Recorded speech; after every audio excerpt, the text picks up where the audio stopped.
Hello everyone. चलो बच्चे, आज एक न्यू चैप्टर शुरू करेंगे। छोटा सा चैप्टर है लेकिन इम्पॉर्टेंट है बेटा। चैप्टर 11 है आपका एग्रीकल्चरल इनकम। चलो बेटा मेरे साथ साथ हेडिंग पहले लिखोगे।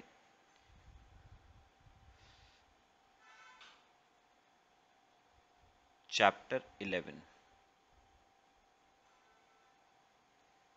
Agricultural income. चलो बेटा, चैप्टर 1 एग्रीकल्चरल इनकम। बेटा इसमें ना सबसे पहली बात जो बेटा आप ध्यान रखोगे वो क्या है।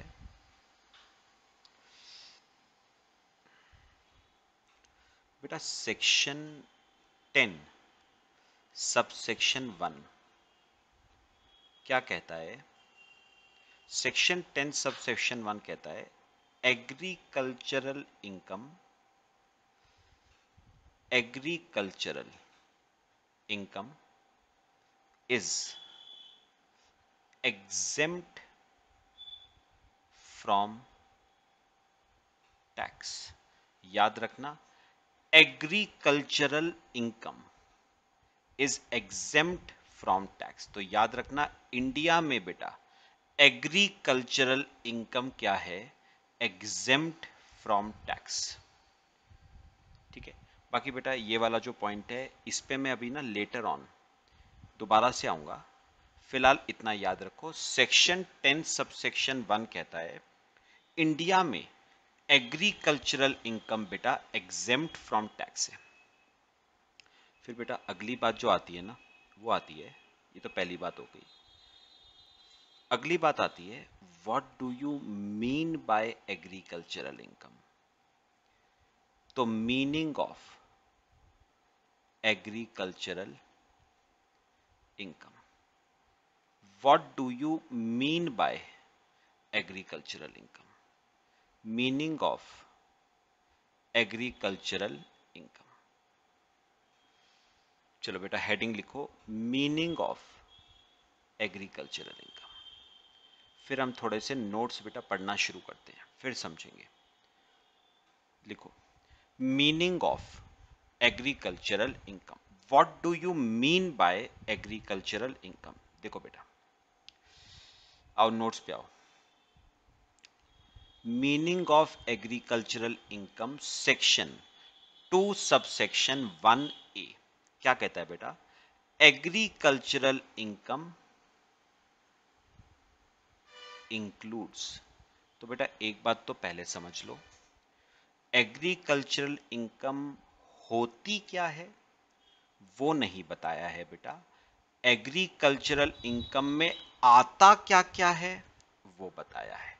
यानी रियल सेंस में देखा जाए तो बेटा ये एग्रीकल्चरल इनकम की डेफिनेशन नहीं है, क्योंकि डेफिनेशन बेटा कभी भी वर्ड इंक्लूड से शुरू नहीं होती है। डेफिनेशन हमेशा बेटा मींस से शुरू होती है। एग्रीकल्चरल इनकम मींस, मींस तो का ही नहीं बेटा, यहां पर क्या वर्ड का है, इंक्लूड्स। मतलब एग्रीकल्चरल इनकम होती क्या है वो नहीं बताया है, एग्रीकल्चरल इनकम में आता क्या क्या है वो बताया है बेटा। तीन चीजें आपके एग्रीकल्चरल इनकम में बेटा आएंगी। ठीक है, देखो बेटा एग्रीकल्चरल इनकम में आता क्या क्या है। एनी रेंट और revenue derive from land situated in India and used for agricultural purposes। ध्यान से बेटा मेरी बात समझनी है, आओ मेरे साथ साथ समझते हैं मीनिंग ऑफ एग्रीकल्चरल इनकम। देखो बेटा,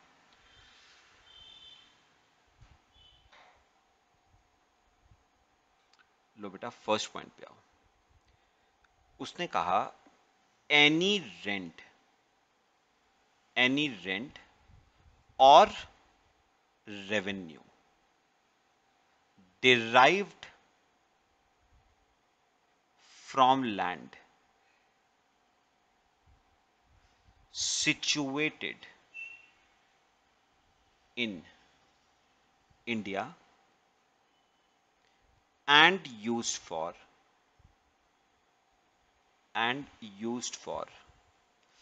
agricultural purposes and used for agricultural purposes। चलो बेटा इसे समझना शुरू करेंगे, पहले लिख लो,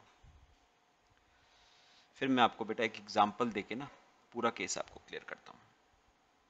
देखो बेटा, बेटा एक ना गांव में एक बहुत बड़ा बेटा जमींदार रहता है। गांव में एक बहुत बड़ा जमींदार है, ठीक है।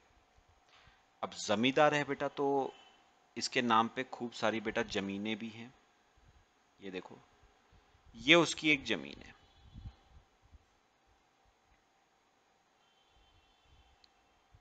ठीक है। तो ये है, यहां पर लिखना पहला point, land situated in India, ठीक है। तो उसके पास ये एक लैंड है जो बच्चे कहां पर सिचुएटेड है, इंडिया में सिचुएटेड है, ठीक है। अब सुनो, अब बेटा उसी के गांव का ना एक किसान है, उसी के गांव का एक किसान है। उसने जमींदार से कहा कि जमींदार आप मुझे ना अपना ये लैंड किराए पे दे दो, ठीक है। जमींदार ने कहा क्या करेगा इस लैंड का, उसने कहा कि खेती बाड़ी करूंगा इस पे। तो सुनो, उसने ये लैंड बेटा किस पे दे दिया, किराए पे। उसने ये लैंड दे दिया किराए पे, ठीक है। सपोज किसी किसान को, उसने ये लैंड एक किसान को बेटा किराए पे दे दिया, ठीक है। और जब किसान से पूछा क्या करेगा लैंड पे, तो वो कहता है खेती बाड़ी करूंगा। मतलब land is being used for agricultural purposes. Land is being used for agricultural purposes. बात समझ आई बेटा? तो उन्होंने बेटा एक बात कही, यहां पर सुनना ध्यान से। उन्होंने क्या कहा, उन्होंने कहा अगर आपके पास कोई लैंड है जो इंडिया में सिचुएटेड है और उस लैंड को यूज किया जा रहा है खेती बाड़ी के लिए, एग्रीकल्चर के लिए यूज करा जा रहा है, तो उस लैंड से आने वाला रेंट बेटा एग्रीकल्चरल इनकम माना जाएगा। तो इस रेंट को हम बेटा क्या मान के चलेंगे, एग्रीकल्चरल इनकम। इस लैंड को हम बेटा क्या मान के चलेंगे, एग्रीकल्चरल इनकम मान के चलेंगे। याद रखना शर्तें कितनी हैं बेटा, शर्तें दो हैं। पहली शर्त है लैंड इंडिया में सिचुएटेड हो, और मेन शर्त है उस लैंड को यूज किया जा रहा है एग्रीकल्चरल पर्पसेस के लिए। तो उस लैंड से आने वाला रेंट बेटा एग्रीकल्चरल इनकम माना जाएगा। क्यों एग्रीकल्चर इनकम, क्योंकि बेटा वो लैंड जिससे वो रेंट आ रहा है, वो लैंड यूज हो रहा है एग्रीकल्चरल पर्पसेस के लिए। तो उससे आने वाली इनकम भी बेटा क्या मानी जाएगी, एग्रीकल्चरल इनकम। बात बताओ समझ आई सबको? ये बेटा हमारा ना पहला पॉइंट हुआ। मैं इसमें एक छोटी सी बात आपसे ना बेटा और डिस्कस करना चाहूंगा, पहले कॉपी करो। मैंने क्या कहा बेटा अभी तक फिलहाल, मैंने कहा कि लैंड कहां पर सिचुएटेड है, इंडिया में। लैंड को यूज किया जा रहा है एग्रीकल्चरल पर्पसेस के लिए, तो उस लैंड से आने वाला रेंट एग्रीकल्चरल इनकम माना जाएगा। क्यों एग्रीकल्चर इनकम, क्योंकि वो लैंड जिससे वो रेंट आ रहा है that is being used for agricultural purposes. लो बेटा कॉपी करो इसे।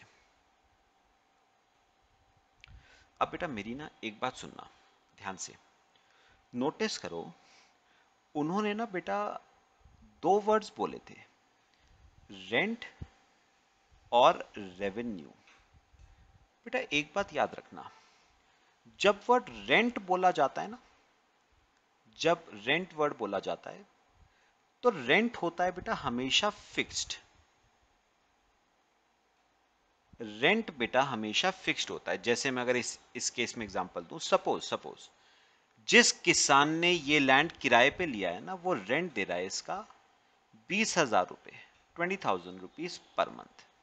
तो फिक्स्ड है ना, फिक्स्ड है ना, क्या कहोगे इसे? रेंट कहोगे बेटा। रेंट जनरली फिक्स्ड होता है। रेंट जनरली क्या होता है? फिक्स्ड होता है। ठीक है। अच्छा, उन्होंने बेटा रेंट वर्ड के साथ ना एक वर्ड और यूज किया, और वो क्या यूज किया? रेवेन्यू। बेटा जो वर्ड रेवेन्यू होता है ना, दैट इज नॉट फिक्स्ड, वो होता है वेरिएबल। वो क्या होता है? वेरिएबल। जैसे मैं अगर इसमें थोड़ा सा ऐड कर दूं, सुनो, थोड़ा सा ऐड कर दूं, जमींदार ने पता है बेटा क्या कहा? जमींदार ने कहा, मुझे तेरे से ना 20,000 रुपए पर मंथ नहीं चाहिए। ठीक है। किसान खुश हो गया, उसने कहा, सर फ्री में दे रहे हो क्या? जमींदार ने कहा, बात तो सुन ले, तू मुझे पता है क्या देगा? Percentage share in profits. मतलब जितना मुनाफा कमाएगा ना तू खेती करके, उसका मैं तेरे से 20% लूंगा। बात बताओ, समझ आई? खेती करके जितना तू मुनाफा कमाएगा, मुनाफे में हिस्सा लूंगा बेटा। अब बताओ, इसे बेटा आप ना रेंट नहीं कहोगे, ये वेरिएबल है ना, तो इसे कहोगे बेटा रेवेन्यू। बताओ क्या कहोगे? इसे रेवेन्यू कहोगे बेटा। क्योंकि बच्चे जो रेंट होता है ना, वो जनरली होता है फिक्स्ड। तो अगर फिक्स्ड है तो हम बोलेंगे रेंट, और अगर परसेंटेज शेयर इन प्रॉफिट्स दिया जा रहा है तो हम उसे बोलेंगे रेवेन्यू। दोनों ही केसेस में बेटा इसे एग्रीकल्चर इनकम ही माना जाएगा, क्योंकि जिस लैंड से ये रेंट आ रहा है वो लैंड यूज हो रहा है एग्रीकल्चरल पर्पसेस के लिए। तो मैं एक बार सम अप कर देता हूं, सिंपल पॉइंट है बेटा, सुनो मेरी बात। अब देखो सम अप इसका क्या है। मेरे पास एक लैंड है, इंडिया में है, मैंने वो लैंड किसी को किराए पे दिया, और जिसको किराए पे दिया है वो उस लैंड को यूज करेगा एग्रीकल्चरल पर्पसेस के लिए। तो याद रखना, क्योंकि वो लैंड एग्रीकल्चर पर्पस के लिए यूज हो रहा है, तो उस लैंड से आने वाला रेंट या रेवेन्यू, तो बेटा याद रखना, उस लैंड से आने वाला रेंट या रेवेन्यू बेटा एग्रीकल्चरल इनकम माना जाएगा। क्यों माना जाएगा, मेरे को ये बताओ? क्योंकि बेटा जिस लैंड से वो रेंट आ रहा है वो एग्रीकल्चरल पर्पसेस के लिए बच्चे क्या हो रहा है? यूज हो रहा है। ठीक है। तो मैं एक बार पूरा केस सम अप कर देता हूं बेटा, फिर हम सेकंड पॉइंट पे आएंगे। मैंने क्या कहा? आपके पास कोई लैंड है जो कहां पर सिचुएटेड है? इंडिया में।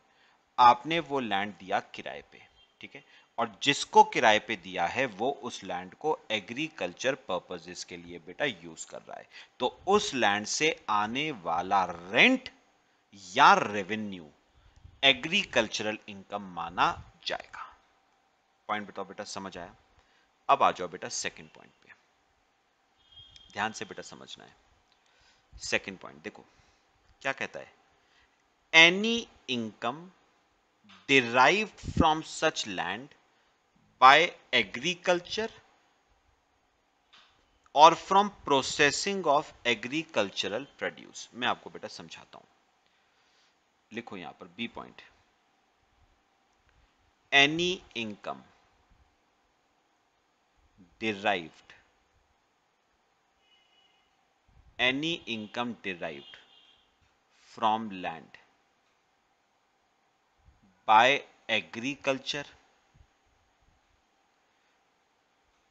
बाय एग्रीकल्चर और प्रोसेसिंग ऑफ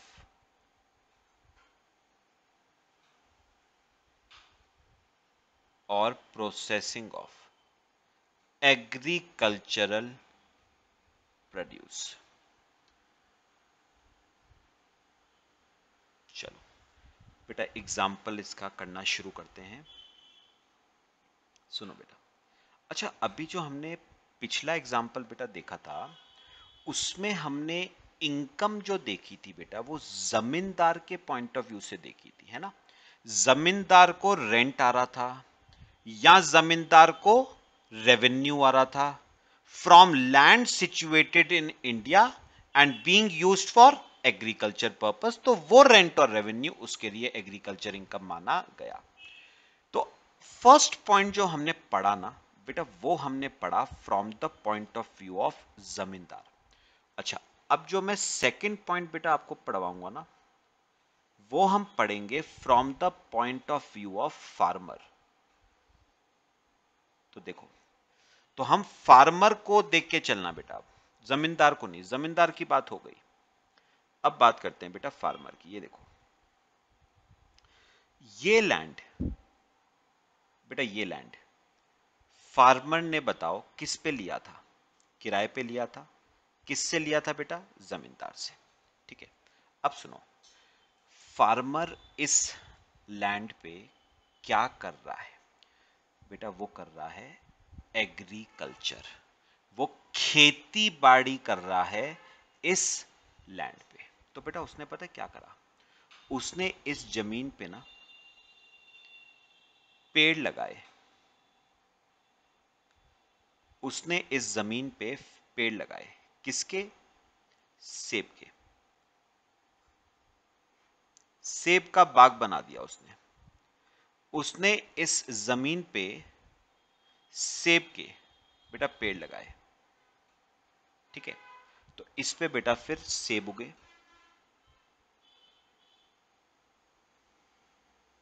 सेब उगे। तो बेटा एक बात याद रखना, मेरी बात ध्यान से सुनना बेटा, एक बात याद रखना, सेब के पेड़ लगाना इज एग्रीकल्चर। सेब इज एन एग्रीकल्चरल प्रोड्यूस। मेरी बात समझो, मेरी बात सुनो, मैं क्या कह रहा हूं बेटा। बेटा एग्रीकल्चर का हिंदी में मतलब पता है क्या होता है बेटा? एग्रीकल्चर का हिंदी में बेटा मतलब होता है कृषि। ठीक है, और एग्रीकल्चरल प्रोड्यूस का मतलब बेटा पता है क्या होता है? कृषि उत्पाद। कृषि उत्पाद। एग्रीकल्चरल प्रोड्यूस इज कृषि उत्पाद एंड एग्रीकल्चर इज कृषि। तो बेटा एक बात याद रखना, सेब के पेड़ लगाना इज एग्रीकल्चर। सेब के पेड़ लगाना इज एग्रीकल्चर एंड सेब इज एग्रीकल्चरल प्रोड्यूस। तो ये जो सेब है ना बेटा, इसे हम कहते हैं agricultural produce. Apples, apples is an agricultural produce. और पेड़ लगाना बेटा इज एग्रीकल्चर। तो ये जो आपने पेड़ लगाया है ना बेटा, ये पेड़ लगाना, ट्रीज लगाना इज बेटा एग्रीकल्चर, इज एग्रीकल्चर। कॉपी करो बेटा, इतना समझ आया सबको? तो पेड़ लगाना, ठीक है, इज एग्रीकल्चर। पेड़ पे एप्पल्स उगे, that apples is agricultural produce. आपने शुगर केन की बेटा फसल लगाई, क्रॉप्स लगाए, that is agriculture. Sugar cane produce हुआ, दैट इज एग्रीकल्चरल प्रोड्यूस। बात समझ आई? अच्छा अब सुनो, अब सुनो, उसने क्या करा, इन सेबों को तोड़ा, इन सेबों को तोड़ा और मार्केट में ये सेब बेचे, मार्केट में ये सेब बेचे। बेटा इसमें ना पेड़ से जो सेब निकले, एक सेब एग्जांपल ले रहा हूं, एक सेब 5 रुपए का बिका बेटा, तो 100 सेब निकले थे, 100 सेब निकले, 100 सेब बिके 500 रुपए के। अब बताओ बेटा, पेड़ों को उगाने में कुछ खर्चा भी आया होगा बेटा, है ना, खर्चा भी आएगा।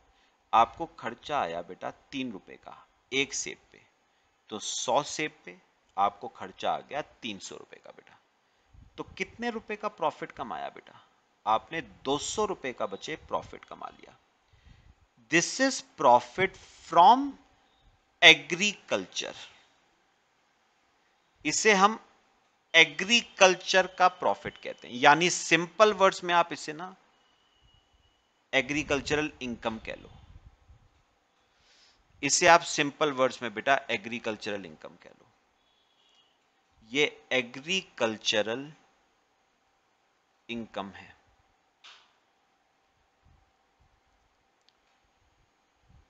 ये एग्रीकल्चरल इनकम है, ठीक है।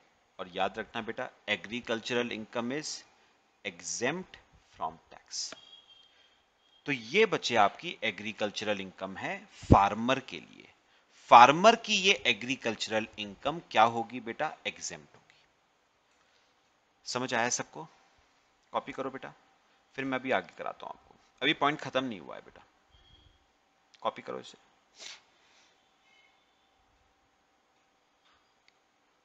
हो गया बेटा?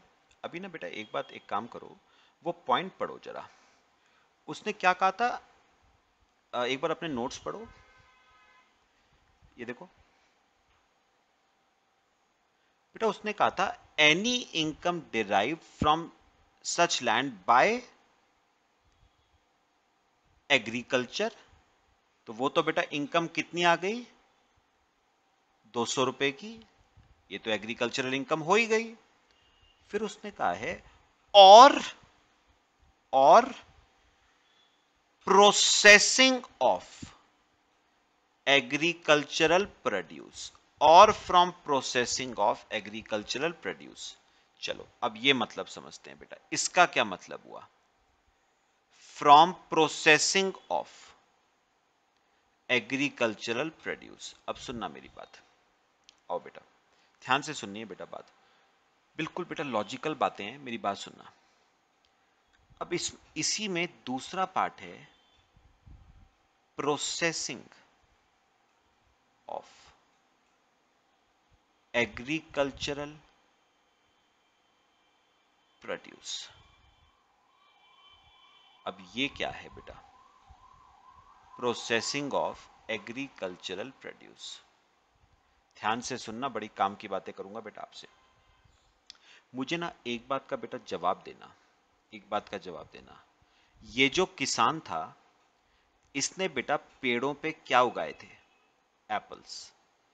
मैं आपसे एक बात पूछना चाहता हूं, क्या एप्पल्स जब तोड़े जाते हैं पेड़ से, तो क्या एज इट इज वो मार्केट में बेच दिए जाते हैं क्या? बेटा कभी भी नहीं। एप्पल्स जब तोड़े जाते हैं ना, तो बेटा वो बहुत ही बुरी स्थिति में होते हैं। आप मुझे एक बात बताओ, जब आप सुबह सुबह बेटे कोचिंग आते थे, अब तो खैर पिछले दिनों की बात हो गई, वंस अपॉन अ टाइम, है ना, काफी टाइम से तो खैर घर पे ही पढ़ रहे हो। मुझे एक बात बताओ, जब आप कोचिंग आते थे तो बेटा नहा धो के आते थे या बिना नहाए धोए आ जाते थे? अपने आप बताओ। नहीं, हो सकता है कुछ बिना नहाए धोए भी आते हों, लेकिन मैक्सिमम मेजॉरिटी बच्चे बेटा नहा के ही आते होंगे।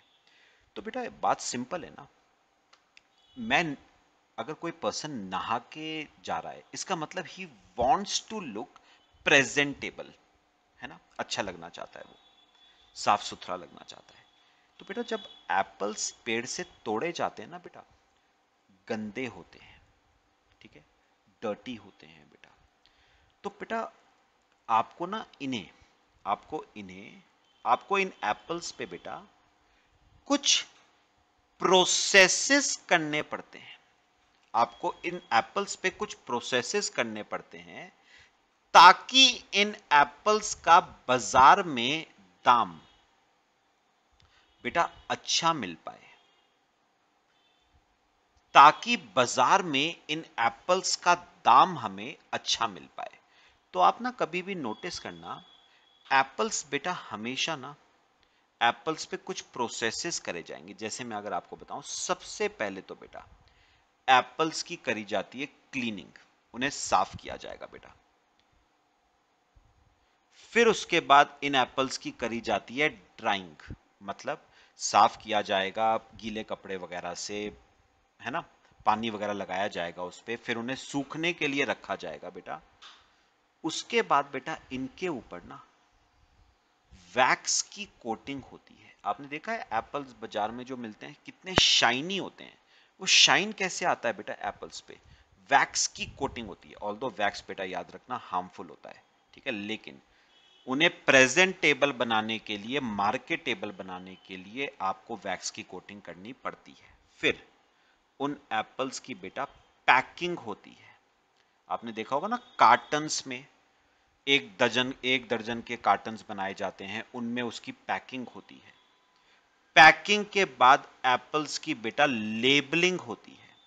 आपने देखा होगा एप्पल्स पे कई बार पर्ची लगी होती है, एक एप्पल इतने रुपए का। तो जब तक आप ये प्रोसेसेस बेटा नहीं करोगे ना, आपको एप्पल्स का वो दाम मार्केट में नहीं मिल पाएगा बेटा। तो मार्केटेबल बनाने के लिए आपको ये प्रोसेसेस करने पड़ते हैं बेटा। अच्छा, अब मेरी बात सुनना बेटा, अब सुनो सुनो बेटा। अब क्या हुआ, अब हमने क्लीनिंग करी एप्पल्स की, ड्राइंग करी, कोटिंग करी वैक्स की, पैकिंग, लेबलिंग सब किया बेटा, एकदम बेटा चकाचक।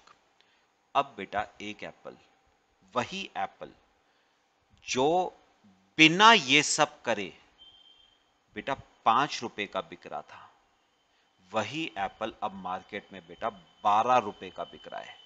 तो 100 एप्पल कितने के हो गए बेटा? 1200 रुपए के, माइनस कॉस्ट। ऑब्वियस सी बात है बेटा, ऑब्वियस सी बात है। यहां पर 3 रुपए का खर्चा आया था जब कोई प्रोसेसेस नहीं करे थे। अब तो प्रोसेसेस करे हैं ना, तो खर्चा बेटा ज्यादा आएगा। अब एक एप्पल पे खर्चा आ रहा है 7 रुपए, तो 100 एप्पल्स पे बेटा खर्चा आ रहा है 700 रुपए का, पक्का। अब बताओ, हमने एग्रीकल्चरल इनकम कितनी कमाई? 500 रुपए बेटा। ये 500 रुपए भी आपकी क्या मानी जाएगी? Agricultural income. आप ये कह सकते हो 500 में से, मेरी बात सुनो, 500 में से 200 रुपए तो मैं बिना प्रोसेसिंग के भी कमा रहा था। मेरी बात सुनना जो मैं कहूंगा, 500 रुपए मैं कमा रहा हूं अब, 500 में से 200 रुपए तो मैं बिना प्रोसेसिंग के भी कमा रहा था। तो बताओगे इसमें से प्रोसेसिंग की वजह से आप कितना कमा रहे हो? प्रोसेसिंग की वजह से आप कमा रहे हो बेटा 300 रुपए। तो आप ना अपनी एग्रीकल्चरल इनकम को, कितनी आई एग्रीकल्चरल इनकम बेटा? 500 रुपए आई। उसे बेटा चाहो तो दो पार्ट्स में डिवाइड कर सकते हो।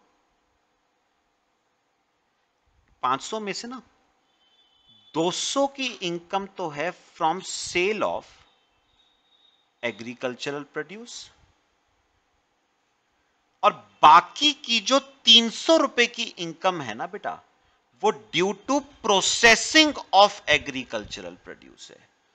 जो आपने एडिशनल 300 रुपए कमाए हैं ना, वो प्रोसेसिंग ऑफ एग्रीकल्चरल प्रोड्यूस की वजह से कमाए हैं। अगर आप ड्राइंग, क्लीनिंग ये सब ना करते, वैक्स की कोटिंग, पैकिंग, लेबलिंग, तो बेटा आप 200 रुपए कमाते।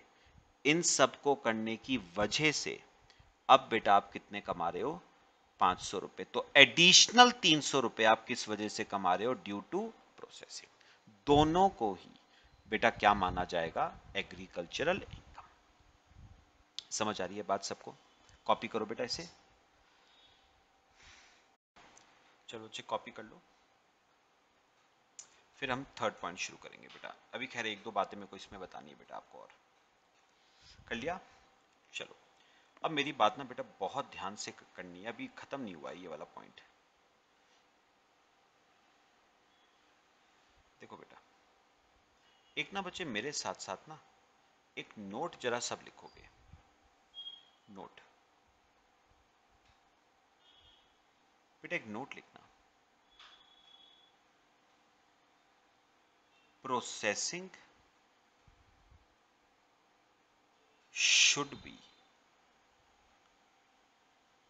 should be such that essential characteristics processing should be such that essential characteristics of agricultural produce remains unchanged. तो processing should be such that essential characteristics of agricultural produce remains unchanged. अब सुनो बेटा, अब वही बात है ना, लोगों को उंगली पकड़ाओ तो लोग बेटा क्या पकड़ते हैं? गला पकड़ते हैं। अब कैसे? सुनो सुनो बेटा, आपने बताओ क्या उगाए थे? एप्पल्स। गवर्नमेंट ने कहा इन एप्पल्स को मार्केटेबल बनाने के लिए अगर आपको कुछ प्रोसेसेस करने पड़ेंगे तो आप कर सकते हो, और उस प्रोसेसिंग से जो इनकम कमाओगे उसे एग्रीकल्चरल इनकम माना जाएगा। अब बेटा ये प्रोसेसिंग वर्ड ना बेटा बड़ा कंफ्यूजिंग सा वर्ड था। अब लोगों ने क्या करा, देखो, उन्होंने प्रोसेसिंग करी इन एप्पल्स की, और बेटा प्रोसेसिंग करके ना बेटा एप्पल जूस बना दिया। भाई उन्होंने कहा, आपने ही तो कहा था अगर प्रोडक्ट को मार्केटेबल करना है तो उसका क्या करो बेटा, उसको प्रोसेसेस करो आप उसके ऊपर। तो लोगों ने करे प्रोसेसेस। देखो एप्पल को प्रोसेस करके क्या बना दिया बेटा? एप्पल जूस बना दिया। बात समझ आई बेटा? अच्छा सुनो, अभी सुनो। सपोज मैंने बेटा अपने खेत में शुगर केन की फसल लगाई। गवर्नमेंट ने कहा अगर आप शुगर केन की प्रोसेसिंग करना चाहते हो in order to make it marketable तो आप कर सकते हो। हमने क्या करा, हमने प्रोसेसिंग करी और बेटा शुगर बना दी। हमने कहा आपने ही तो कहा था प्रोसेसिंग कर सकते हो। बात समझ आई? अच्छा, मैंने अपने खेत में बेटा आलू उगाए, पोटैटोस। गवर्नमेंट ने कहा अगर इन पोटैटोस पे प्रोसेसिंग करना चाहते हो तो कर सकते हो। मैंने कहा ठीक है, लो बेटा चिप्स बना दिए, लेस के पैकेट। देखो कितना फायदा उठा रहे हैं ये लोग। अच्छा, मैंने अपने खेत में बेटा टमाटर उगाए। गवर्नमेंट ने कहा अगर इन टमाटर पे कोई प्रोसेसिंग करना चाहते हो in order to make it marketable कर सकते हो। बेटा मैंने केचप बना दी, टमाटो केचप सॉस बना दी। बात समझ आ रही है बेटा? अच्छा, मैंने अपने खेत में बेटा गेहूं उगाया, वीट। उन्होंने कहा वीट को अगर बेचने के लिए कोई प्रोसेसिंग करनी पड़ेगी तो कर सकते हो बेटा, कोई दिक्कत नहीं है। मैंने क्या करा, मैंने आटा बना दिया बेटा। बात समझ रहे हो बेटा? तो मैं आपसे एक बात पूछना चाहता हूं, क्या गवर्नमेंट इस तरह की प्रोसेसिंग की बात यहां पर कर रही है क्या? नहीं बेटा, नहीं बच्चे। उन्होंने एक बात ना बेटा यहां पर पढ़ो, साफ साफ कही है, processing should be such, processing ऐसी होनी चाहिए that essential characteristics of agricultural produce remains unchanged. याद रखना बेटा, प्रोसेसिंग ऐसी होनी चाहिए जिससे प्रोडक्ट की कैरेक्टरिस्टिक्स में चेंज ना आए। मतलब वो पहले एप्पल थे बेटा, वो एप्पल ही रहने चाहिए। वो पहले शुगर केन था, शुगर केन ही रहना चाहिए। पटैटोस थे, वो पटैटोस ही रहने चाहिए। टमाटोस टमाटोस ही रहने चाहिए। गेहूं गेहूं ही रहना चाहिए। आपने तो बेटा उनकी काया ही पलट कर दी। अब ये तो वही बात हो गई ना कि मैंने गलती से आप लोगों को बोल दिया कि भैया नहा धो के आओ, क्या होलिया बना रखा है, और आप बेटा प्लास्टिक सर्जरी करवा के आ गए, शाहरुख खान बन के आ गए बेटा। मैंने आपको शक्ल थोड़ी ना बेटा चेंज करने को कहा था। मैंने कहा था साफ सुथरा होके आना है बेटा। बात समझो। तो यहां पर आपने असेंशियल करेक्टरिस्टिक्स जो थी ना उसे ही चेंज कर दिया। और गवर्नमेंट कह रही है अगर आपने असेंशियल करेक्टरिस्टिक्स को चेंज करा तो याद रखना वो बेटा एग्रीकल्चरल इनकम नहीं मानी जाएगी, वो बिजनेस की इनकम मानी जाएगी। और बेटा पीजीबीपी हेड में क्या होगी, टैक्सेबल। करवाऊंगा आपको आगे इसी चैप्टर में। तो याद रखना Apple juice, sugar, less, ketchup और आटे को बेच के बेटा जो इनकम कमाओगे ना वो एग्रीकल्चरल इनकम नहीं है, वो पीजीबीपी की इनकम है।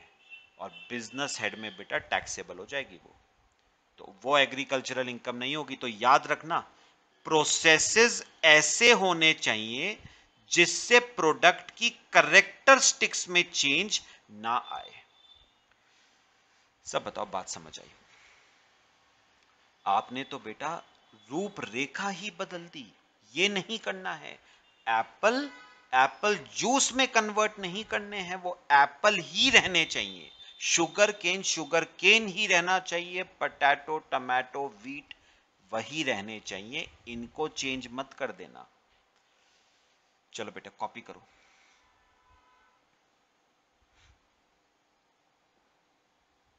कॉपी करो। और मैं फिर आपको एक और बात बतानी है बेटा।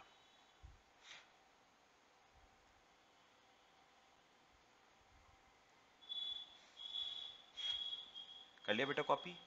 अच्छा, एक नोट और लिखो, काम का नोट बेटा।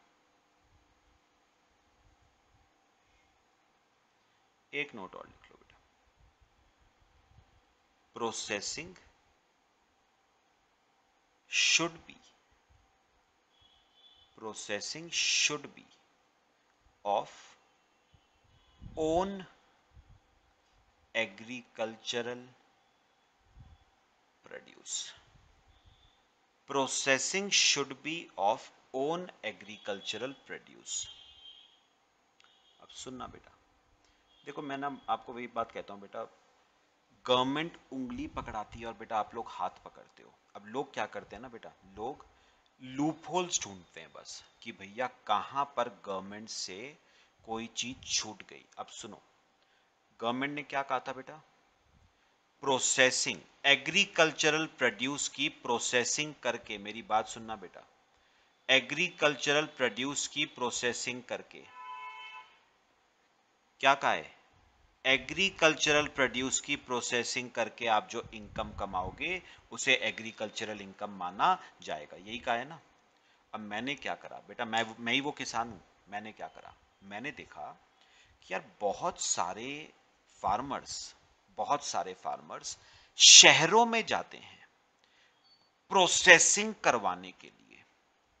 ठीक है, तो मैंने कहा यार ये प्रोसेसिंग वाले काम में बड़ा स्कोप है, खेती वाले काम में उतना स्कोप नहीं है जितना प्रोसेसिंग वाले काम में स्कोप है।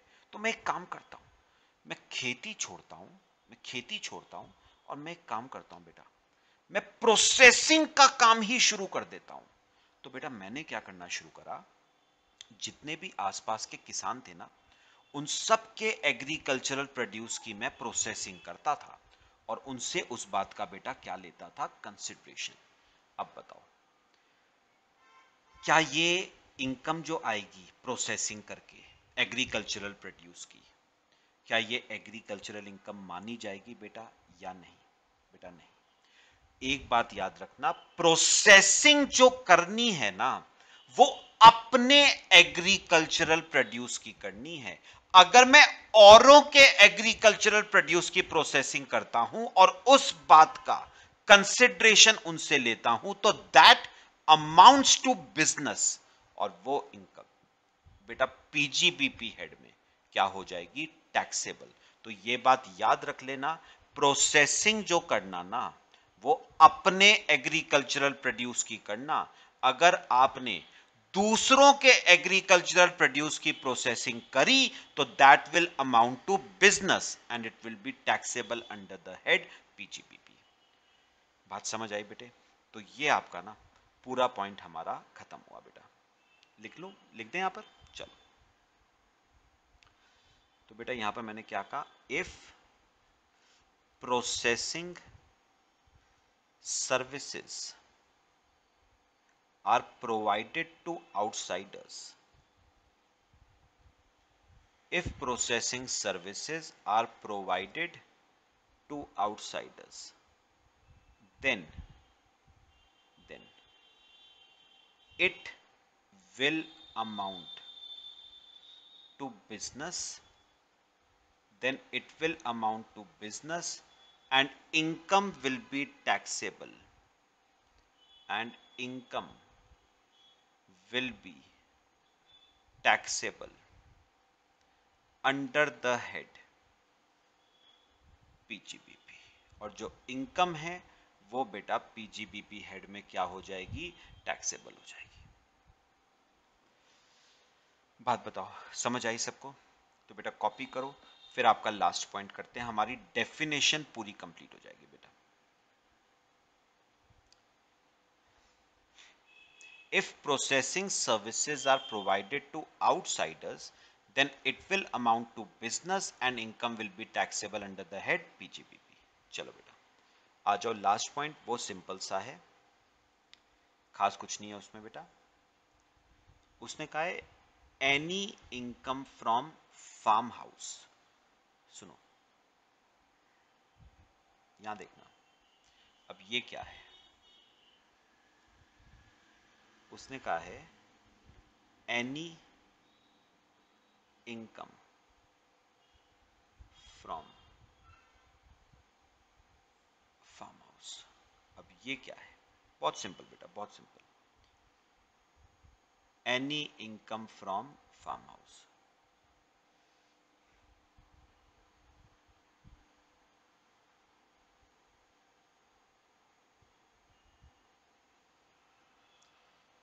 ठीक है बेटा, चलो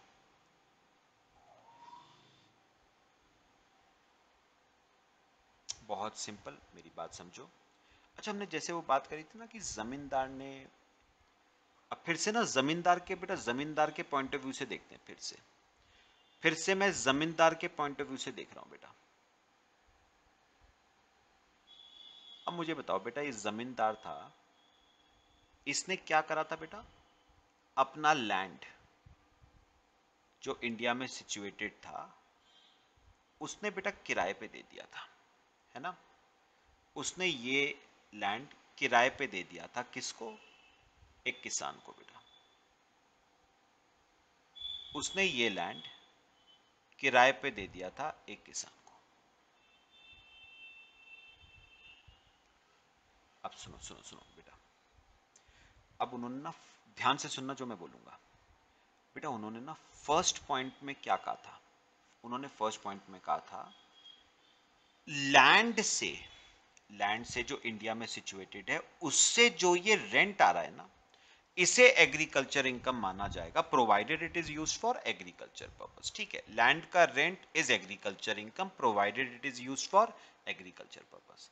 अब बेटा आपने ना एक बात नोटिस करी होगी, जब लैंड खेती के लिए किराए पे दिया जाता है ना बेटा, तो खाली लैंड नहीं दिया जाता है। आप सोच के देखो, लैंड पे जो किसान खेती करेगा, फसल काटेगा, फसल को काटने के बाद वो रखेगा कहां पर, तो बेटा होता क्या है, इसी लैंड पे ना एक बिल्डिंग टाइप की प्रोवाइड कर दी जाती है। आप इस बिल्डिंग को चाहो तो वेयर हाउस कह सकते हो,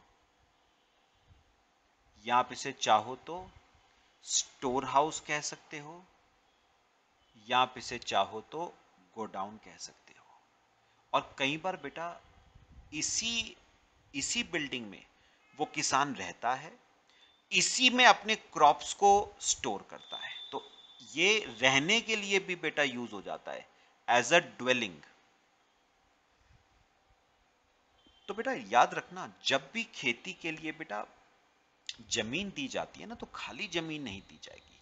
जमीन के साथ एक छोटा सा एक 4 दीवारी का बेटा एक कमरा या एक बिल्डिंग टाइप की, फार्म हाउस टाइप का प्रोवाइड कर दिया जाएगा, ताकि किसान इसमें रह भी सके और अपनी क्रॉप्स वगैरह को स्टोर भी कर सके।